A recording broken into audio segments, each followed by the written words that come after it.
السلام علیکم ورحمۃ اللہ وبرکاتہ۔ الحمدللہ رب العالمین، الصلاۃ والسلام علی رسول الکریم، اما بعد۔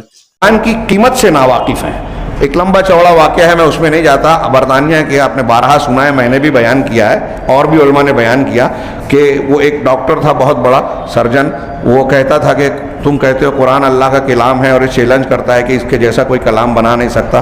تو بہت سے مسلمانوں سے اس نے سوال کیا کہ میں تو بنا سکتا ہوں مجھے لگتا ہے، پھر تھوڑی بحث کرتا تھا، اس کو کوئی مطمئن نہیں کر پا رہا تھا۔ ایک مرتبہ شاہ فیصل وہاں کے دورے پر گئے اور گورنمنٹ کی طرف سے ان کو ان کی میڈیکل جانچ کے لیے مقرر کیا گیا، اور پھر موقع بھی مل گیا۔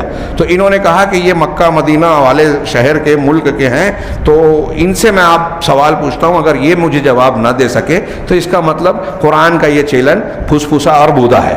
انہوں نے کہا کہ میں اسٹریچر پر ان کا چیک اپ کر رہا تھا، برطانیہ کے نکلنے والا وہ جو اہل حدیث پرچہ ہے سراج مستقیم، اس میں بھی چھپا اور بعض دوسروں میں بھی یہ مضمون لمبا چوڑا چھپا تھا، سالوں پیشتر۔ تو اس نے پوچھا کہ میں آپ سے اسلام کے بارے میں کچھ پوچھنا چاہتا ہوں، اگر آپ پروٹوکول کے خلاف نہ ہوں اور برا نہ مانے، اجازت دے تو میں پوچھوں۔ بہرحال اجازت دی تو اس نے یہی سوال کیا کہ قرآن یہ چیلنج کرتا ہے؟ تو شاہ فیصل نے لیٹے لیٹے کہا ہاں چیلنج کرتا ہے۔ تو کہا مجھے تو ایسا لگتا ہے کہ میں نے قرآن پڑھا، مجھے لگتا ہے کہ میں اس کے جیسا کلام بنا سکتا ہوں۔ شاہ فیصل وہ کہتے ہیں کہ وہ لیٹے تھے، اٹھ کر بیٹھ گئے اور مسکراتے ہوئے مجھ سے سوال کیا کہ کیا آپ عربی زبان جانتے ہیں؟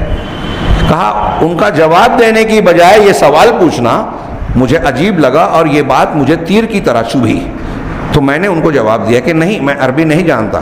تو شاہ فیصل نے ہنس کر کہا کہ پھر آپ کیسے یہ جواب دے سکتے ہیں؟ قرآن جو اللہ کا کلام ہے وہ عربی میں ہے، اور آپ عربی جانتے ہی نہیں ہیں، اور آپ کہہ رہے ہیں کہ میں نے قرآن پڑھا، تو اس کا مطلب آپ نے ترجمہ پڑھا۔ تو ترجمہ تو انسانوں کا ہے نا، جو ترجمہ آپ نے پڑھا ہے وہ ترجمہ انسان نے کیا ہے۔ تو ترجمے میں انسانوں کی صلاحیت کا دخل اور اس کے اثرات ہوں گے۔ اللہ کے کلام کی تمام خوبیاں تو ترجمے میں نہیں آئیں گی نا۔ تو اس نے کہا ہاں بات تو ٹھیک ہے۔ تو کہا اگر آپ یہ چیلنج کا جواب دینا چاہتے ہیں اور آپ یہ کہہ رہے ہیں تو میرا آپ سے کہنا یہ ہے کہ پہلے آپ عربی زبان سیکھیں۔ کہا ٹھیک ہے، میں یہ ضرور کروں گا۔ آکسفورڈ یونیورسٹی کے عربی شعبے کے جو ہیڈ آف دی ڈپارٹمنٹ تھا اس سے انہوں نے بات کی، برطانیہ کے بڑے ڈاکٹر تھے، وہ تیار ہو گئے۔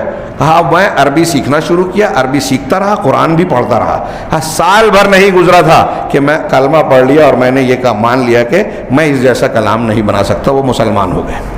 لماذا اسلمنا میں بھی یہ واقعہ شاید ملے گا۔ تو میں یہ کہہ رہا تھا کہ انہیں اس میں وَكَذَلِكَ أَنزَلْنَاهُ حُكْمًا عَرَبِيًّا، اللہ نے کہا کہ اسی طریقے سے ہم نے اس قرآن کو عربی حکم کے طور پر، فیصلے کے طور پر نازل کیا ہے۔ تو عربی زبان میں جب اللہ نے نازل کیا، اور عربی زبان مشکل نہیں ہے، بہت آسان ہے، آسانی سے، اور بہت لذیذ چاشنی والی بڑی بلیغ اور پیاری زبان ہے۔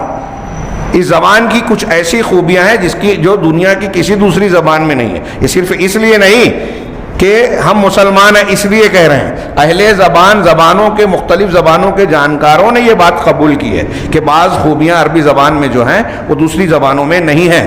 آگے یہ آیت نمبر 37 کو دیکھیں۔ امید کرتا ہوں یہ ویڈیو آپ کو پسند آیا ہوگا۔ یہ ویڈیو پسند آیا تو چینل کو لائک کرے، چینل کو سبسکرائب کرے۔ السلام علیکم ورحمۃ اللہ وبرکاتہ۔